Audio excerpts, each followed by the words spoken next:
Good morning students. आज हमने जो 10th साइंस का जो क्लास चल रही थी अध्याय नंबर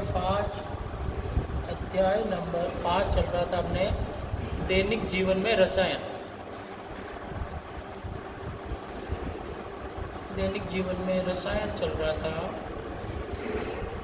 इसके अंदर अपन पढ़ रहे थे आपके दैनिक जीवन में रसायन के संदर्भ में कि अम्ल और क्षार के बारे में अपन चर्चा कर रहे थे। अम्ल क्या है और क्षार क्या है, इनके बारे में अपन पढ़ रहे थे। तो अम्ल और क्षार के बारे में अपन ने इनका जो जनरल इंट्रोडक्शन है वो तो पूरा कंप्लीट कर दिया था, है ना। अम्ल और क्षार के बारे में जो अपन ने जनरल इंट्रोडक्शन था वो तो अपन ने कंप्लीट कर लिया था। इसके बाद में अपन ने अम्ल और क्षार की कुछ परिकल्पनाएं पढ़ना शुरू किया था। अम्ल और क्षार को समझाने के लिए अम्ल और क्षार तो कंप्लीट हो गए, आपके गुणधर्म पूरे हो गए कंप्लीट, अम्ल और एसिड और बेस के सारे। अब अपन इसके आगे शुरू करते हैं कि अम्ल और क्षार के बाद में अपन ने एक परिकल्पना, 3 परिकल्पना के नाम बताए थे मैंने। तो कल अपन ने एक तो पढ़ ली थी अम्ल और क्षार की आर्यनियस संकल्पना, तो अपन ने पढ़ ली थी, है ना। वैज्ञानिक हुए थे आर्यनियस जिन्होंने बताया कि अम्ल और क्षार क्या है इनके बारे में, तो वो तो अपन ने कल की क्लास में कंप्लीट कर दिया था। आर्यनियस संकल्पना वैज्ञानिक हुए थे आर्यनियस जिन्होंने 1887 में, क्या नाम था उनका, आर्यनियस। तो अम्ल और क्षार के बारे में आर्यनियस नाम के वैज्ञानिक ने, आर्यनियस नाम के वैज्ञानिक ने 1887 में बताया आपको, 1887 में। तो उसके अंदर अपन ने पढ़ लिया कि अम्ल कौन से होते हैं जो जल में आयनित होकर क्या करते हैं, आपके H+ देते हैं। वो तो क्या है आपके अम्ल, और OH- या हाइड्रोक्सिल आयन देते हैं, वो क्या होंगे आपके क्षार। मतलब जो H+ हाइड्रोजन आयन देते हैं वो तो आपके सारे अम्ल हैं, और जो हाइड्रोक्सिल आयन देते हैं वो क्या है आपके क्षार हैं। ये अपन ने चर्चा कर ली थी, इसके बारे में एग्जाम्पल भी पढ़ लिए थे। फिर अम्लों को भी अपन ने 2 भागों में बांट कर पढ़ लिया था कि एक तो होता है आपके प्रबल अम्ल और दूसरा कौन सा, दुर्बल अम्ल, है ना। प्रबल अम्ल और दुर्बल अम्ल के बारे में चर्चा कर ली कि प्रबल अम्ल क्या है और दुर्बल अम्ल क्या है। मतलब जो पूर्णतः आयनित हो जाते हैं वो तो प्रबल, जो पूर्णतः आयनित नहीं होते हैं वो आपके दुर्बल। और क्षार के बारे में भी अपन ने 2 भागों में पढ़ लिया था, प्रबल क्षार और दुर्बल क्षार। प्रबल क्षार और दुर्बल क्षार, इनके अंदर भी अपन ने चर्चा की थी कि प्रबल क्षार तो वे होते हैं जो क्या है पूर्णतः आयनित होकर क्या देते हैं आपके OH- आयन देते हैं। ये पूर्णतः आयनित होकर H+ आयन देते हैं, है ना। पूर्णतः आयनित हो जाते हैं वो प्रबल क्षार, और जो पूर्णतः आयनित नहीं होते हैं वो आपके दुर्बल क्षार। तो इनके बारे में अपन ने चर्चा कर ली थी, प्रबल क्षार और दुर्बल क्षार के बारे में, ठीक है ना। किस किस प्रकार से होता है, आर्यनियस ने अम्ल और क्षार को किस प्रकार से परिभाषित किया था, इनके बारे में। आज अपन दूसरी परिकल्पना शुरू करते हैं। जो फर्स्ट तो कंप्लीट हो गई थी अपनी पिछली क्लास तक। आज अपन इसके आगे एक और संकल्पना पढ़ते हैं जिसे अपन नाम जानते हैं ब्रोंस्टेड और लोरी। ये क्या थे, 2 वैज्ञानिक हुए थे आपके, एक का नाम था ब्रोंस्टेड और दूसरे का नाम था लोरी। उन्होंने बताया अम्ल और क्षार के बारे में कि अम्ल क्या होते हैं और क्षार क्या होते हैं, है ना। इसके बारे में सबसे पहले आर्यनियस ने बताया, फिर उसके बाद में ब्रोंस्टेड और लोरी ने। तो इन्होंने क्या बताया, 2 वैज्ञानिक हुए थे ब्रोंस्टेड और लोरी। कल अपन ने एक और बात की थी आपके आर्यनियस की कमियों के संदर्भ में। आर्यनियस सिद्धांत की कमी क्या थी, आर्यनियस सिद्धांत की अपन ने बात की। आपके आर्यनियस सिद्धांत की कमी हुई थी जिसके अंदर था कि जो आपके क्या देते हैं, आर्यनियस सिद्धांत की कमी के बारे में अपन ने बात करनी थी, कल नहीं हुई शायद अपन ने। तो कमी के अंदर अपन ये समझ सकते हैं कि ये आर्यनियस संकल्पना तो सिर्फ अम्ल और क्षारों के लिए उपयुक्त थी जिन अम्लों के अंदर H+ या OH आयन होते हैं। आई बात समझ में कि आर्यनियस संकल्पना किसको दर्शाता है, H+ तथा OH- आयनों के, आयनों वाले अम्ल एवं क्षार के लिए उपयुक्त थी। आयनों वाले अम्ल एवं क्षार के लिए क्या थी, ये उपयुक्त थी। कौन थी, आर्यनियस की संकल्पना। लेकिन अगर जिनके अंदर अम्ल, ऐसे अम्ल हैं जिनके अंदर H+ या OH- आयन नहीं होते हैं, तो उनको किस प्रकार से समझाया जाए। आई बात हम हाइड्रोजन विहीन अम्ल और हाइड्रोक्सिल विहीन क्षारों की प्रकृति के बारे में इसने कोई स्पष्ट नहीं किया था। मतलब ये क्या थी, उपयुक्त थी। तो इन्होंने क्या नहीं किया स्पष्ट आपके, इससे कौन से, इससे हाइड्रोजन विहीन अम्ल, मतलब हाइड्रोजन के बिना जो अम्ल हैं, अम्ल तथा हाइड्रोक्सिल हाइड्रोक्सिल हाइड्रोक्सिल विहीन, हाइड्रोजन मतलब H प्लस विहीन, हाइड्रोक्सिल मतलब OH माइनस विहीन क्षारों के बारे में क्षारों की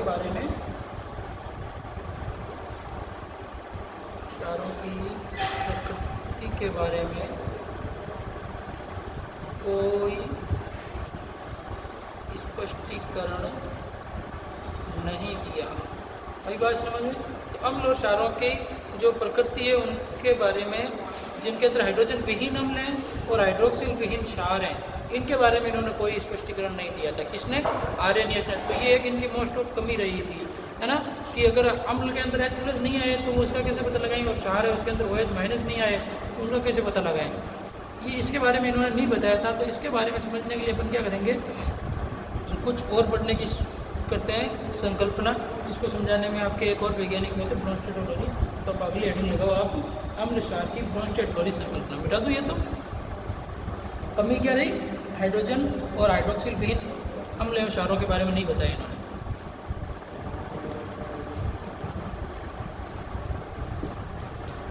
देखो अगली हेडिंग लगाओ, अम्ल क्षार की ब्रोंस्टेड लोरी संकल्पना। नंबर 2 है अम्ल क्षार की ब्रोंस्टेड, नाम है वैज्ञानिक का ना, ब्रोंस्टेड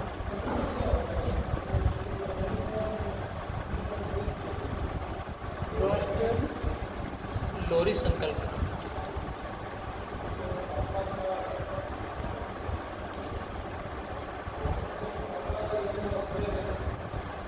क्षार की ब्रोंस्टेड लोरी संकल्पना ये पढ़ेंगे अपन। तो ये क्या है, ब्रोंस्टेड और लोरी, जैसे आर्यनियस संकल्पना, आर्यनियस वैज्ञानिक के नाम पर थी, तो ब्रोंस्टेड एंड लोरी संकल्पना, ब्रोंस्टेड और लोरी दो वैज्ञानिक, है ना। तो हम क्षार की ये परिभाषा रसायनिक थे, एक तो थे जोहान्स कहते, एक का नाम था जोहान्स ब्रोंस्टेड, तथा दूसरे थे आपके एक और वैज्ञानिक थे अंग्रेज रसायनिक थॉमस एम लोरी। क्या नाम था उनका दूसरे का नाम? थॉमस एम लोरी। तो जोहान्स ब्रोंस्टेड और थॉमस लोरी, इन दोनों वैज्ञानिकों ने अम्ल और क्षार की परिकल्पना दी कि अम्ल क्या होते हैं और क्षार क्या होते हैं, इनके बारे में इन्होंने समझाया। आई बात समझना। ये दो वैज्ञानिक हुए थे ब्रोंस्टेड और लोरी, इन्होंने आपके बारे में समझाया कि जोहान्स ब्रोंस्टेड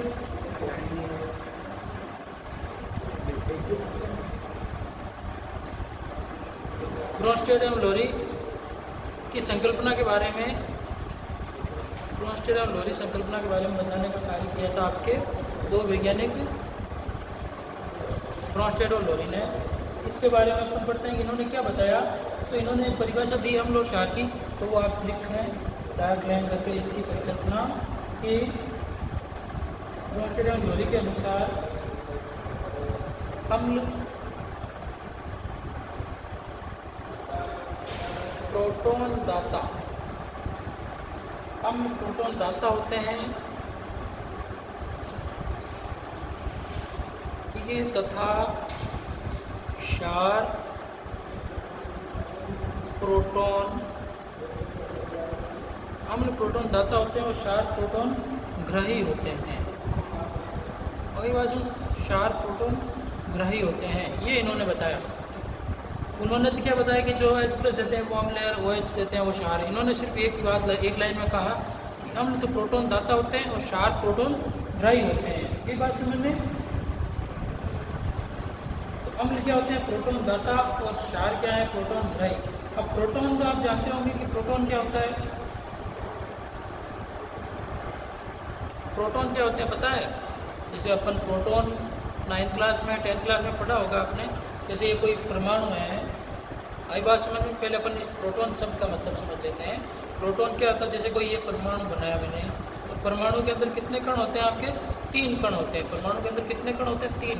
एक तो होता है आपके प्रोटॉन, दूसरा होता है आपके न्यूट्रॉन, और तीसरा होता है आपके इलेक्ट्रॉन। आई बात समझ में? ये तीन क्या है, परमाणु के अंदर पाए जाने वाले कण हैं। तो प्रोटॉन और न्यूट्रॉन परमाणु के अंदर, ये बीच में केंद्र के अंदर एक नाभिक पाया जाता है, इसे अपन क्या कहते हैं आपके नाभिक। तो नाभिक के अंदर पाए जाते हैं आपके प्रोटॉन। प्रोटॉन को अपन लिखते हैं P से, न्यूट्रॉन को लिखते हैं अपन N से, और इलेक्ट्रॉन को लिखते हैं अपन E से, है ना। तो प्रोटॉन तो हो गए आपके P, न्यूट्रॉन हो गए आपके N। ये तो पाए जाते हैं आपके नाभिक के अंदर, और इलेक्ट्रॉन पाए जाते हैं आपके बाहरी कक्षा के अंदर। यही बात समझ में? प्रोटॉन के ऊपर तो क्या होता है आपके पॉजिटिव चार्ज होता है, धनावेशित होते हैं। इलेक्ट्रॉन क्या होते हैं, नेगेटिव चार्ज होता है, ऋणावेशित होते हैं। आगे बात समझ में?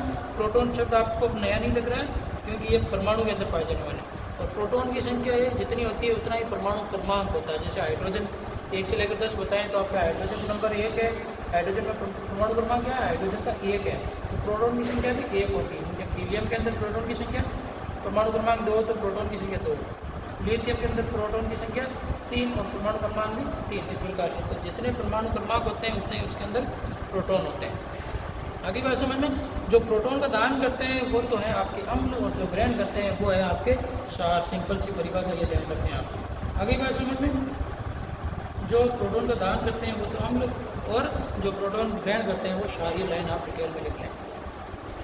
अब इसके आगे अपन एक और, इन्होंने एक और 2 शब्द और बताए थे। ये है संयुग्मी अम्ल। संयुग्मी अम्ल,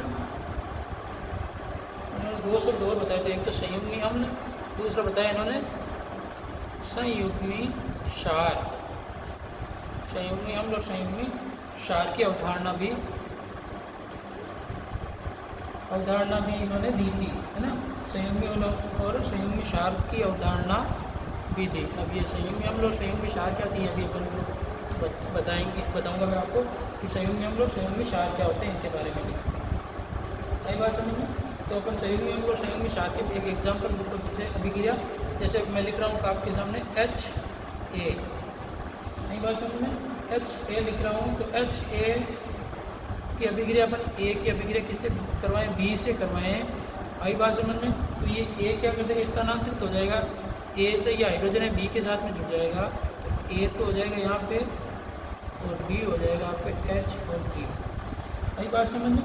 इसके ऊपर जहाँ से दान होता है माइनस आ गया, यहाँ पे पॉजिटिव आ गया। तो ये तो आपके क्या है, जिसके पास में हम प्रोटॉन था, तो ये तो हो गया आपके अम्ल, इन्होंने दान कर दिया। ये यहाँ से हाइड्रोजन निकल गया बाहर, तो इसने क्या किया, दान किया, तो ये बन गया आपके प्रोटॉन दाता होते हैं वो तो अम्ल। और जो इन्होंने B ने ग्रहण किया तो ये क्या हो गया आपके क्षार। आगे बात समझ में? अम्ल और क्षार के बारे में जो दान करता है वो अम्ल। तो अम्ल यहाँ पे हाइड्रोजन जुड़ा हुआ था, इसने इसको दान कर दिया, ये तो बन गया अम्ल, और B ने इसको ग्रहण कर लिया तो ये क्या हो गया क्षार। तो ग्राही होते हैं वो क्षार, दान करते हैं वो अम्ल। अब इसके अंदर सीधा उल्टा है, अम्ल तो क्या बनाएंगे आपके संयुग्मी क्षार बनाएंगे, है ना। अम्ल तो क्या बनाएंगे आपके संयुग्मी क्षार बनाएंगे, और क्षार क्या बनाएंगे, संयुग्मी अम्ल। ये दोनों ध्यान रख लेना शब्द आप, सिंपल सा। अम्ल तो संयुग्मी क्षार बनाएंगे, और जो क्षार हैं वो क्या बनाएंगे आपके संयुग्मी अम्ल बनाएंगे। अगली बात समझ, जैसे यहाँ पे क्या बना आपके, बात करें अपन तो जो HA था वो किसके साथ, HA इससे स्थानांतरित हो गया, कहाँ से, A से स्थानांतरित हो गया। तो ये पहले क्या था आपके अम्ल था, जो क्या बन गया आपके संयुग्मी क्षार बन गया।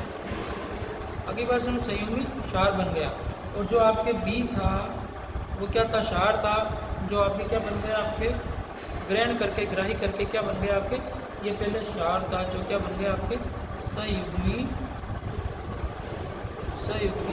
अम्ल बन गया। अगली बात समझ, तो ये आपके संयुग्मी अम्ल, संयुग्मी क्षार के बारे में भी इन्होंने बताया। अब इसके अंदर अपन जैसे एक अभिक्रिया का एग्जाम्पल मैं बताऊँगा आपको कि अम्ल क्या है और क्षार क्या है।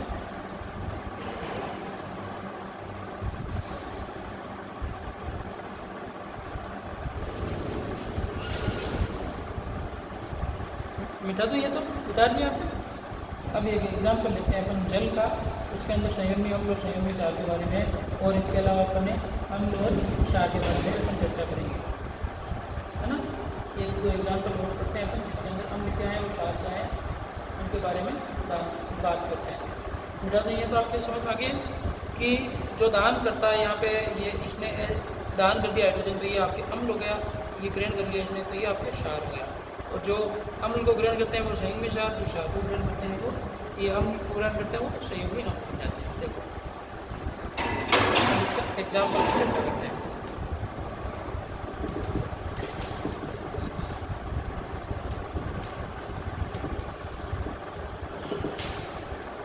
अपन एग्जाम्पल की बात करें तो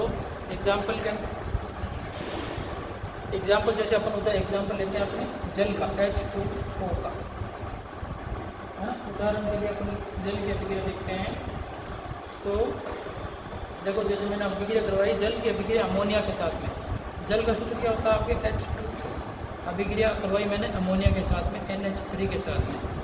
आई बात समझ में। तो यहाँ से क्या होगा आपके, ये जल का है, ये क्या हाइड्रोजन आयन बाहर निकल कर क्या हो जाएगा आपके अमोनिया के साथ में जुड़ जाएगा, तो क्या बन जाएगा अमोनियम बन जाएगा। मतलब कि जो ये आपके जल का अणु बाहर निकल के क्या बना दिया आपके H2O को। अपन ऐसे भी तो लिख सकते हैं HOH, है ना, ऐसे भी तो लिख सकते हैं ये H2O, ये लिखो चाहे ये लिखो, एक ही बात है। तो यहाँ से ये जो H था वो बाहर निकल गया, ठीक है, तो क्या बनाया OH बन गया। और क्या बन गया, जो H बाहर निकला था वो किसके साथ में जुड़ गया आपके NH3 के साथ में, तो क्या बन गया आपके अमोनियम बन गया। आई बात समझ में। तो यहाँ से दान होकर ये इसके साथ में जुड़ गया, ठीक है। एक ही बात है, ये H2O से यहाँ से तो क्या हो गया आपके प्रोटॉन का दान हो गया, और यहाँ से क्या हो गया प्रोटॉन को ग्रहण कर लिया गया। आई बात समझ में। तो अब इसको अपन इसके अंदर संयुग्मी अम्ल और संयुग्मी क्षार कौन से हुए, पहले तो अम्ल और क्षार बताओ मेरे को, अम्ल कौन से हो गए और क्षार कौन से हो जाएंगे। अम्ल तो जो आपके प्रोटॉन का दान कर रहा है, तो प्रोटॉन का दान कौन कर रहा है इसमें, बात देखो H2O कर रहा है या अमोनिया कर रहा है, जल कर रहा है ना प्रोटॉन का दान। तो ये प्रोटॉन दाता कौन हो गया आपके अम्ल, क्योंकि यहाँ पे हाइड्रोजन कम हो रहा है ना, तो ये प्रोटॉन का दाता ये है तो अम्ल हो गया। दूसरा इसने ग्रहण किया तो ये क्या हो गया आपके क्षार हो गया। यही बात समझ में। अब संयुग्मी अम्ल और संयुग्मी क्षार कैसे बन गए, जैसे अपन ने पिछले एग्जाम्पल में देखा कि जो क्या होता है आपके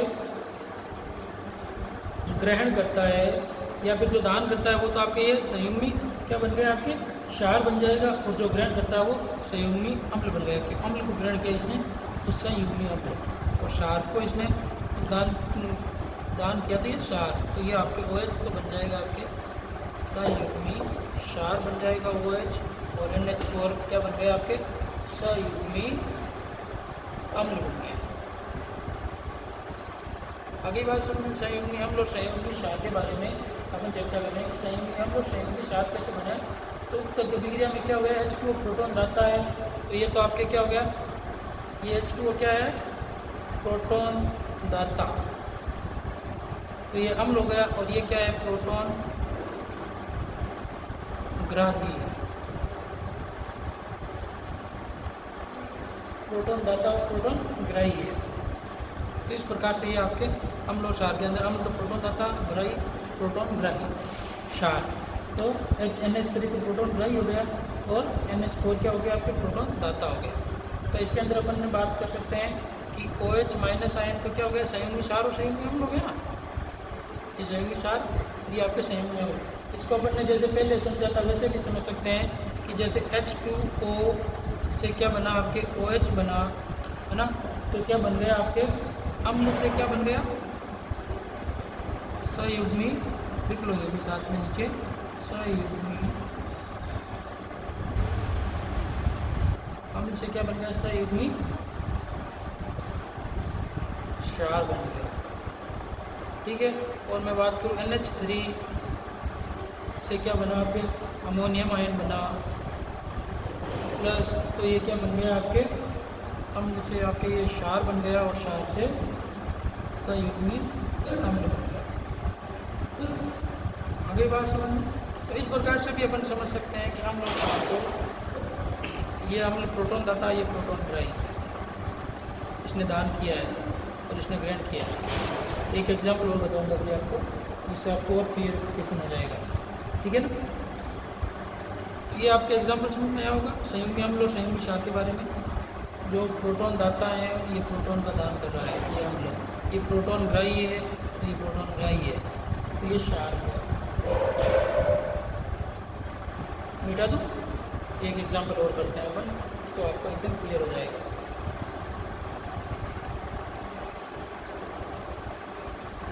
मिटा देता हूँ एग्जांपल खुल के लिखते हैं आराम से, तो समझ में आसानी से।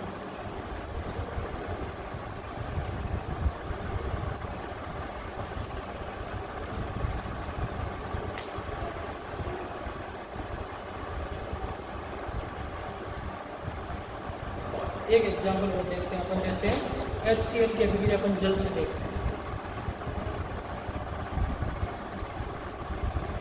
जैसे एग्जांपल है HCl, हाइड्रोक्लोरिक अम्ल है ये, इसकी अभिक्रिया अपन किससे करवाएं? जल के साथ, H2O के साथ में अभिक्रिया करवाएंगे तो क्या बनेगा? ये H यहाँ से दान करके इसके साथ में जुड़ जाएगा, है ना। तो क्या हो गया? आपके Cl माइनस रह जाएगा और इसके साथ में जुड़ेगा तो क्या बन गया? आपके H3O प्लस हाइड्रोनियम आयन बन जाएगा। क्या बन जाएगा? आपके हाइड्रोनियम आयन। आई बात समझ में? तब इसके अंदर अम्ल और क्षार कैसे हुए? ये H था, ये इसके साथ में जुड़ गया है ना, इसने दान किया, इसने ग्रहण कर लिया। समझ में आ रहा? तो यहाँ पे दान कौन है? दाता कौन है? HCl। तो ये क्या हो गया? आपके अम्ल। सिंपल सी बात है, कोई दिक्कत नहीं है। ये ग्राही कौन है? तो ये आपके क्या हो गया? क्षार। ये क्या हो गया? आपके प्रोटॉन दाता। और ये क्या हो गया? आपके प्रोटॉन ग्राही। ठीक है, तो ये आपके अम्ल और क्षार के बारे में तो हो गया। अब संयुग्मी अम्ल और संयुग्मी क्षार क्या है? सिंपल सी बात है, जो दान करता है वो संयुग्मी क्षार बनाता है। तो ये आपके Cl क्या हो गया? संयुग्मी क्षार। और ये क्या हो गया? आपके संयुग्मी अम्ल। इस प्रकार से अपन समझ सकते हैं संयुग्मी अम्ल और संयुग्मी क्षार।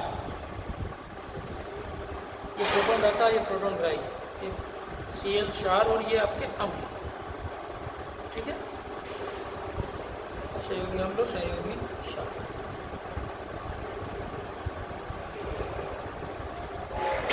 लिखना चाहें तो लिख सकते हैं, जैसे पहले अभिक्रिया में लिखा था अपने संयुग्मी अम्ल और क्षार के बारे में। जैसे ये HCl है, ये क्या बन रहा है? आपके Cl माइनस बन रहा है, तो इससे क्या है? अम्ल था HCl, अम्ल से क्या बन रहा है? आपके संयुग्मी क्षार बन रहा है। H2O था, ये हाइड्रोजन आयन ग्रहण करके क्या बना रहा है? आपके क्षार। ये क्या बना? आपके संयुग्मी अम्ल।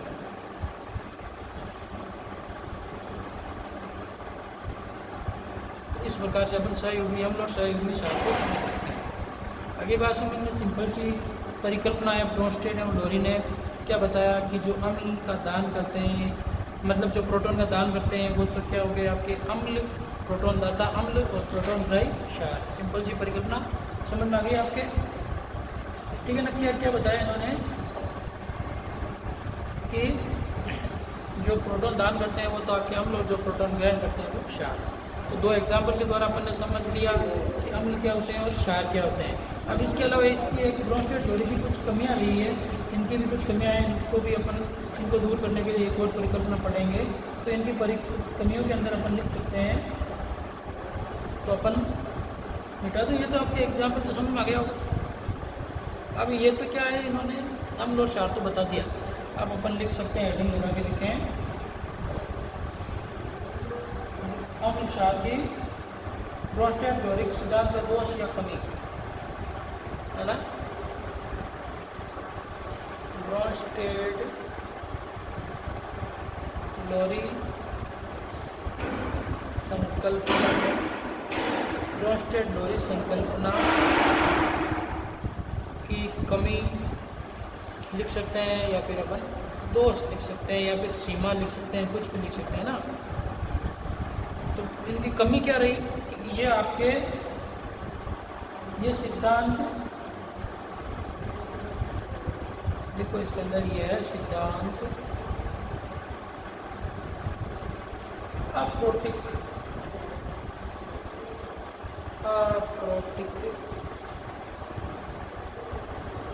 अप्रोटिक पदार्थों, अप्रोटिक पदार्थों जैसे अम्लों या क्षारों, अम्लों या क्षारों की, अम्लों या क्षारों की प्रकृति के बारे में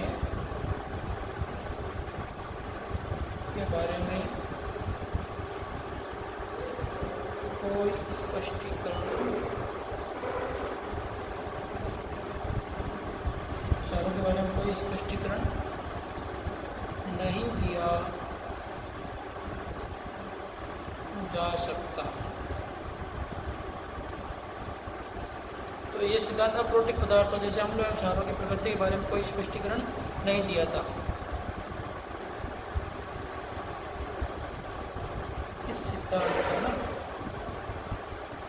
इस सिद्धांत से अप्रोटिक पदार्थों की प्रकृति के बारे में कोई स्पष्टीकरण नहीं दिया जा सकता। अगली बात में ये ध्यान रख लेना, अप्रोटिक पदार्थ जैसे कौन से हैं। एग्जाम्पल की बात करूँ मैं अप्रोटिक पदार्थों के अंदर, तो आपके एग्जाम्पल हो जाएंगे, उदाहरण लिख के लिख लो आप अप्रोटिक अम्लों के उदाहरण के अंदर आपको जैसे CO2 है, SO2 है, कार्बन डाइऑक्साइड, सल्फर डाइऑक्साइड, इसके अलावा और आपके BF3 है ना, इत्यादि। इनके बारे में ये नहीं समझा पाया कौन, ब्रोंस्टेड और लोरी की संकल्पना, कि इन्होंने अम्ल और क्षार की संकल्पना के बारे में नहीं बताया। ठीक है, तो अम्ल और क्षार की दो परिकल्पनाएं पढ़ी। पहली परिकल्पना पढ़ी अपन ने कौन सी, आर्गनीज की संकल्पना, जिन्होंने जल में आयनित होने वाले पदार्थों के आधार पर बताया। और दूसरी आज अपन ने पढ़ी है ब्रोंस्टेड और लोरी की संकल्पना, जिसके अंदर आपके ये बताया जो प्रोटॉन दाता है वो अम्ल, प्रोटॉन राई या क्षार, जिसके एग्जाम्पल भी कर लिया अपन ने। क्षार कौन से होते हैं, अम्ल कौन से होते हैं, संयुगी क्षार क्या है, संयुगी अम्ल। और इसकी कमी ये रही कि ये अप्रोटिक पदार्थों के बारे में स्पष्टीकरण नहीं दे सकता, जैसे कार्बन डाइऑक्साइड, सल्फर डाइऑक्साइड और ये आपके BF3 के बारे में। तो इसके बारे में अपन अगली क्लास में पढ़ेंगे। आपके जो लुईस संकल्पना है वो आपके अम्ल और क्षार को किस प्रकार से दर्शाता है इसके बारे में। Okay, good luck.